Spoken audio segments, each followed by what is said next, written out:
Please listen carefully.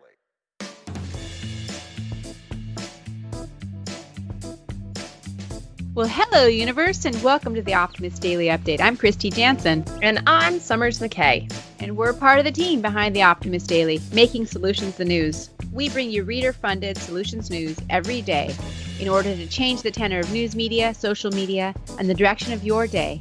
Make it one focused on solutions. 7 days a week, we publish positive news stories written by award-winning journalists and delivered online to your inbox and through our social channels. And also, we are sharing these solutions in a commute-worthy, walk-worthy, home office-worthy, Kristy's back, it's time to party-worthy podcast. Today is Monday, the 5th of October, 2020. Welcome back, Kristy.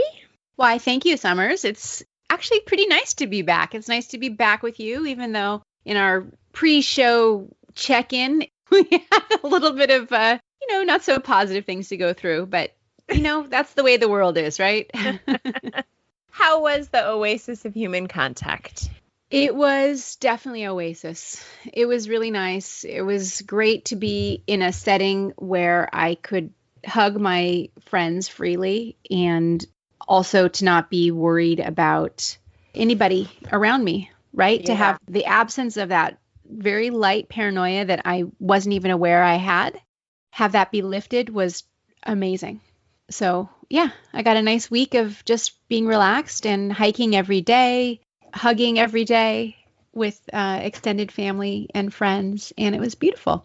Good. Well, we missed you terribly, but we are also glad that you took time away. I am jealous of your daily hikes. I certainly would like those myself. But we got out a little bit. We had a good time. Yeah, Amelia's on the line here, everybody. Amelia held your seat beautifully last week, and Ivar jumped in one day, and we made it through without you. But you are irreplaceable, my dear. We definitely need you here on the team. How's your first morning back looking? Oh, it's, I'm trying to get caught up. I have a lot of emails I haven't read, but I feel clear-headed and ready to get going, so I'm excited about that. Good. Well, as always, Monday mornings are just kind of, I don't know, they're just like chaos here. And it's now just, the start of the business day. But I have at this point done 2 loads of laundry, emptied the dishwasher, cleaned the kitchen, reloaded the dishwasher, fed the baby, walked the dog, cleaned up poop, taken out the trash, taken out all the extra trash and put it into my other neighbor's trash cans. And I'm on my 3rd cup of coffee. And I'm feeling kind of bossy today and a little bit grumpy. So I need you to carry the torch of optimism for a few minutes while I settle into what there is to be optimistic about today. Okay, that's what I'm here for, Summers. I got your back. Thank you. In addition to all the things we're grateful for in this fabulous world, what are we grateful for on the Optimist Daily headlines today?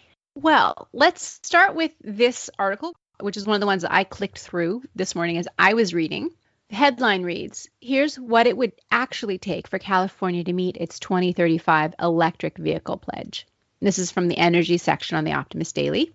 I think this is a great article to focus on because I think we wrote about the California's plan to ban the sale of gas-powered vehicles in the state by 2035 last week or the week before when Governor Newsom brought that up. And this is a super ambitious action plan, but this is a logistical mountain to climb, right? And so it's important to acknowledge that it's an ambitious climate action plan. It's definitely the way that the world ought to be moving, and having leaders who are brave enough to make these kinds of pledges is important, but you also have to think about how are we going to implement it, because 15 years to actually retire internal combustion engines in an entire state, that's a tall order. So this article looks at some of the critical infrastructure changes that would have to be made in order to make this transition feasible.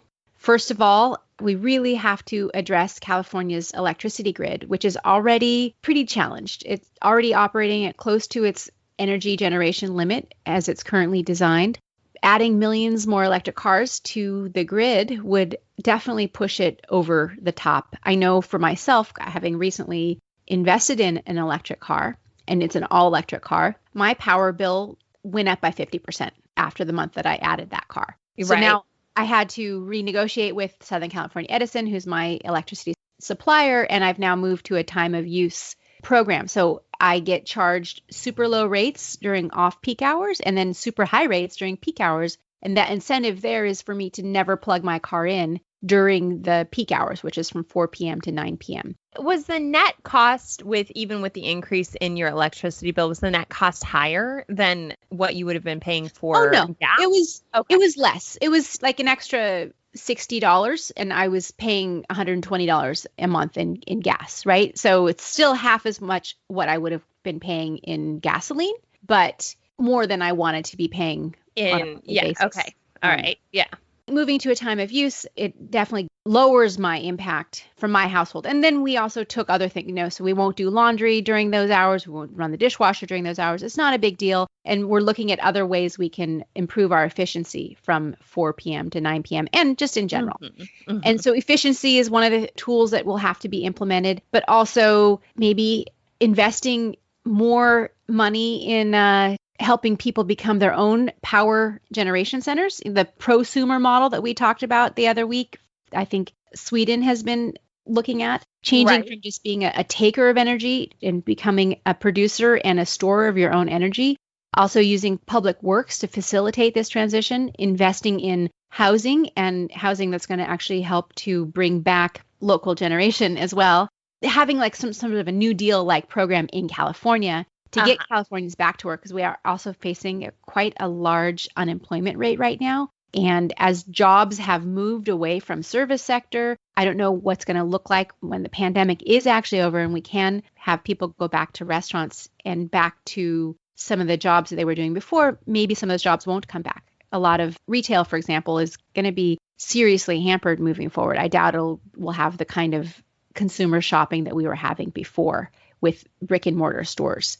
So much has already moved online. I think some of that's going to stay there. Exactly. People's behavior has changed. And to develop a new habit, they say it takes like 12 weeks. Well, we are more than 12 weeks into the new habits of shopping. So there definitely are some permanent changes, and investment in this infrastructure is a really, really good way that we could potentially put people back to work and invest in the long-term, long-tail abundance of California. Right. And we always are focusing on the costs, but if you think about it, that kind of renewed investment in public infrastructure could actually bring more into the economy than cost it, in terms of job creation and the kind of economic power that we give. Coming back to microgrids, there's a lot of financial incentives in California for homeowners for solar power. If we expand those programs to also allow homeowners to invest in battery backup, that would also be part of that, and other types of efficiencies like the one that I'm now enrolled in with my time of use. And then also public charging stations. For people who don't own homes, that's a real issue. So lack of public charging stations is something that needs to be addressed. California is invested in actually creating like 38,000 new electric car charging stations over the next 5 years, but that's still not going to be enough to get us there. There are some interesting, innovative software as service companies that hook up homeowners that have charging stations with people who need to charge their car when they're out in the world. EVgo, for example, and different kinds of companies like that. And then there's the environmental externalities in terms of the footprint of actually making these car batteries. There's new technologies which are coming up, and also there's new battery recycling technologies which are coming up so that you don't have to necessarily take the virgin materials out of the environment.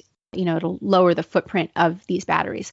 Also, like that 1,000,000-mile battery, if we can make each battery last a tremendously long time, that will also lower its overall footprint. Yeah. So we have a ways to go, but now that we have this climate pledge, it's a great first step. Now we actually have to back that up with real tangible action. And we're going to be watching and reporting on that at the Optimist Daily. So I really appreciate this story and the writers for finding it and putting it out here so we can all be thinking about this and be paying attention to California getting off of internal combustion cars in the near future. Certainly California gets a lot of flack for, making this pledge and there's so many PR machines that would attack the pledge or that would attack the viability or the tax structure in California. But fundamentally, California has one of the largest economies in the world.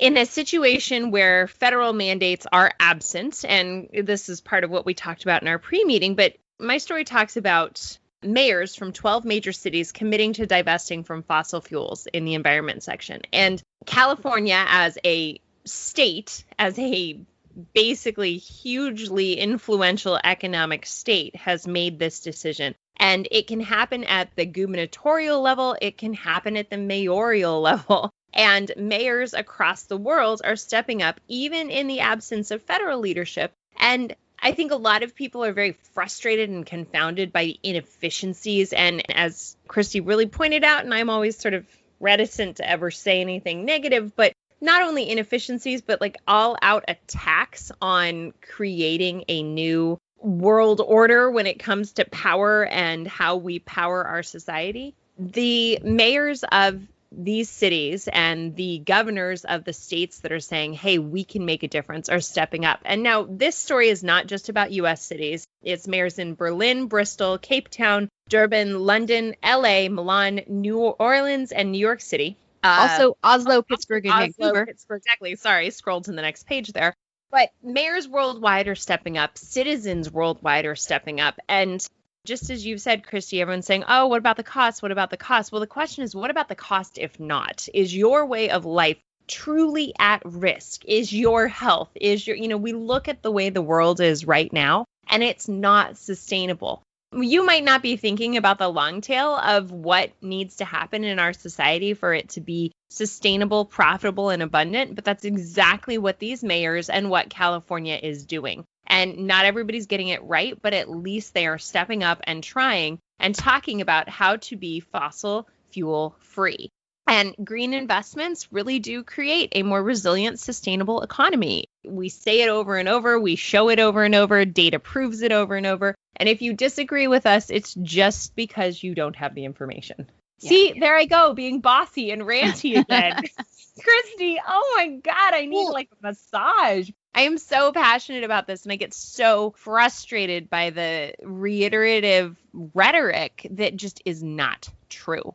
We know that this is good business. Invest in good business. Well, if you think about it too, I mean, New York City has suffered billions of dollars of losses because of infrastructure and buildings that have been underwater, right? Los Angeles and the surrounding areas in California, billions of dollars of loss because of forest fires, which are linked to a changing climate, and also human practices and where we build and how we build, right? Same goes for London, for Cape Town, which ran out of water, actually literally ran out of water last year or the year before, and has continuing issues with fresh water access. So it's not like these mayors are doing this out of just being environmentalists. They realize that there's a real problem that needs to be addressed, and you can't put your head in the sand and pretend that there's not issues that are impacting human life and human existence in these cities by continuing on with business as usual. And also, investing in fossil fuels is a losing proposition going forward. Many of these oil and gas companies are having their profits decline. People are starting to move away from using oil and gas kinds of vehicles and using that as the one thing that sort of underpins our entire economy and our energy system. So as that happens, those are going to become less interesting investments anyway.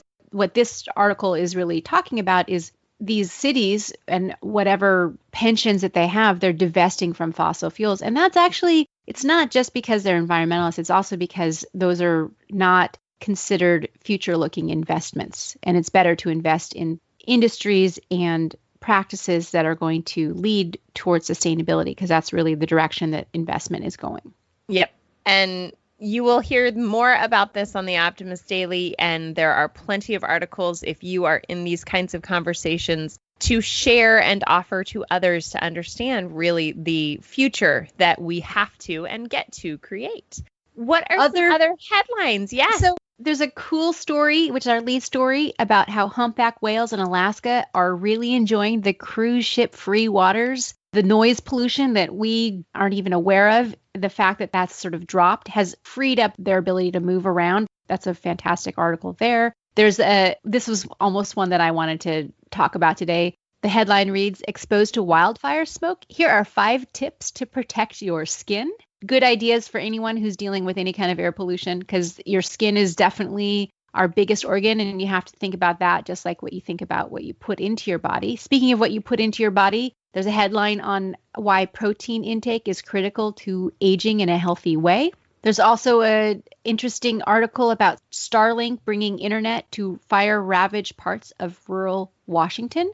That's a new program using satellites. Speaking of space, time lapse, there's a supernova that was 5 billion times brighter than the sun. Tremendous images there that people can go and check on. London has seen significant drops in air pollution over the past 4 years. And there's a critically endangered skate species, which is now hatched successfully in an aquarium in Scotland. And finally, sand coated in soybean oil can be a green substitute for plastic mulch. So, Kristy, we figured out what we're doing with our side yard. Oh, by the way, we're staying in our house. We're not moving for a while. Secondly, we decided what we're doing with our side yard is we are going to use mulch, but not the plastic kind, but mulch on the side. And then we're going to do a raised potted vegetable garden.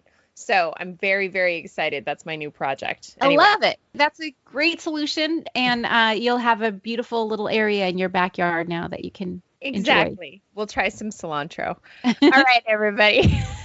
Maybe you'll do better than me at growing it. Thank you for listening to the Optimist Daily Update. We promise to continue to share positive solution-based stories with ideas on how you can participate in this changing world and ensure it is changed for good. We promise to cover the current events with accuracy, legitimate sources, and offer you the information needed most to chart new paths for all of us. And please consider becoming an emissary on theoptimistdaily.com. And for just $5 a month, you can help support reader-funded independent journalism and help us bring you this positive spin on what's really happening in the world. I also want to remind everybody that we have the webinar on Friday, the 9th of October, that we're co-producing on emotional inflammation. Check that out on the website. You can sign up for that. That's a free webinar, which is also helped by our emissaries as well as by the Invoking the Pause grant that we were part winners of. And just get involved and be a part of the solution-changing consciousness that addresses our world's biggest challenges with a problem-solving mindset. Let's all keep the Optimist Daily free for everyone who can use it, supported by everyone who can. Thanks, everybody, for listening, and we'll be back tomorrow. Have a great day, guys.